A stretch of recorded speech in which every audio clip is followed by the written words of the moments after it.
महाराष्ट्र दर्शन या यूट्यूब चॅनलवरती आपणा सर्वांचं पुनश्च एकदा सहर्ष स्वागत। आज आपण दर्शन करणार आहोत चैतन्य अडबंगीनाथांचं तपोभूमी श्री क्षेत्र गोदावरी काठी वसलेलं धामोरी गावामध्ये असणारं हे पुरातन क्षेत्र।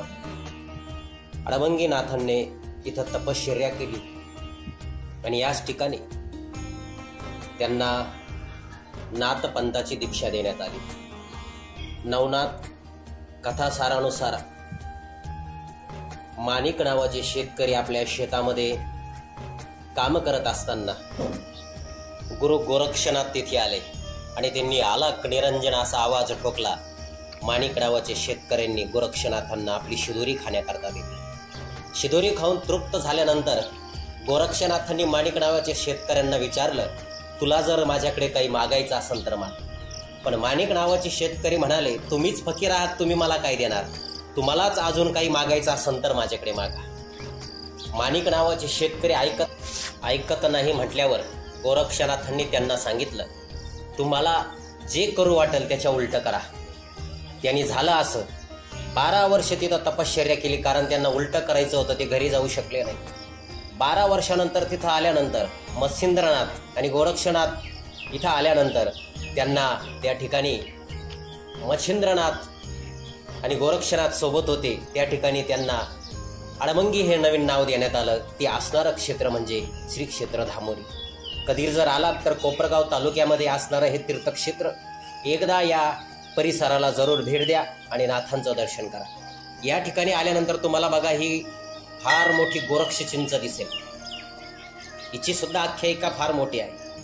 ही जी असणारी गोरक्ष चिंच इथं जी आपल्याला दिसते, आपल्याला दर्शन करणार आहोत, या गोरक्ष चिंच हिला 7, 8 नव्हे तर 9 फांद्या आहेत आणि ह्या 9 नाथांच्या 9 फांद्या या गोरक्ष चिंचेला आहे। नाथांचं वास्तव्य साक्षात या नगरीमध्ये आहे।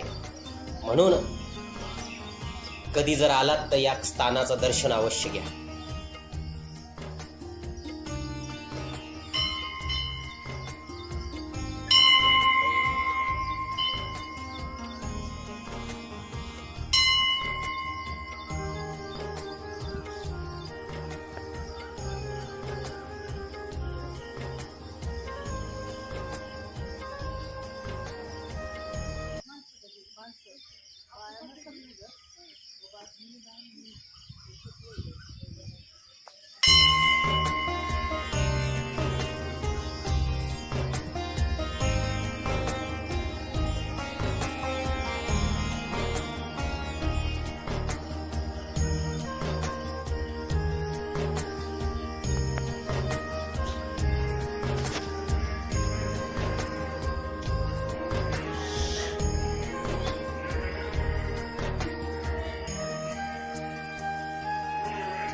चला स्पीड मध्ये घ्या थोडं आपल्याला।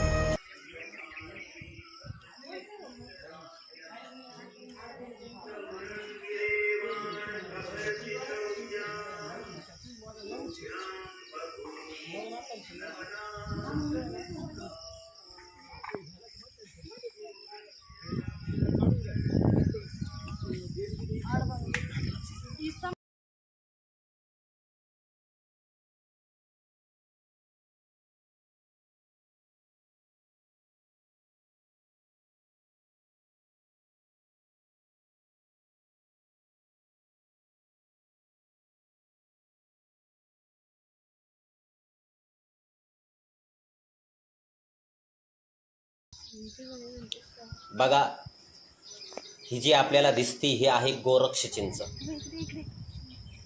या झाडाला 9 फांद्या आहेत आणि अतिशय पुरातन झाड आहे. बघा, नवनाथांच्या 9 फांद्या. आणि आलात तर नक्की दर्शन घ्या. हा वृक्ष खऱ्या अर्थाने वृक्षांमध्ये श्रेष्ठ गणला जातो. असा वृक्ष आपण कधी कुठे बघितला नसेल. म्हणून एकदा या नाथांच्या तपोभूमी असणाऱ्या श्री क्षेत्र धामोरी, तालुका कोपरगाव, जिल्हा अहिल्यानगर, कोपरगाव तालुक्यापासून अगदी 12 ते 13 किलोमीटर अंतरावर असणारं हे तीर्थक्षेत्र एकदा जरूर या आणि या ठिकाणाला भेट द्या. आमच्या चॅनलवर नवीन असाल तर महाराष्ट्र दर्शन चॅनलला लाईक, शेअर, सबस्क्राईब जरूर करा आणि बेलचं आयकॉन दाबून ठेवा, कारण येणारे नवीन व्हिडिओ आपणापर्यंत आम्हाला पोहोचवता येतील. जय शिवराय.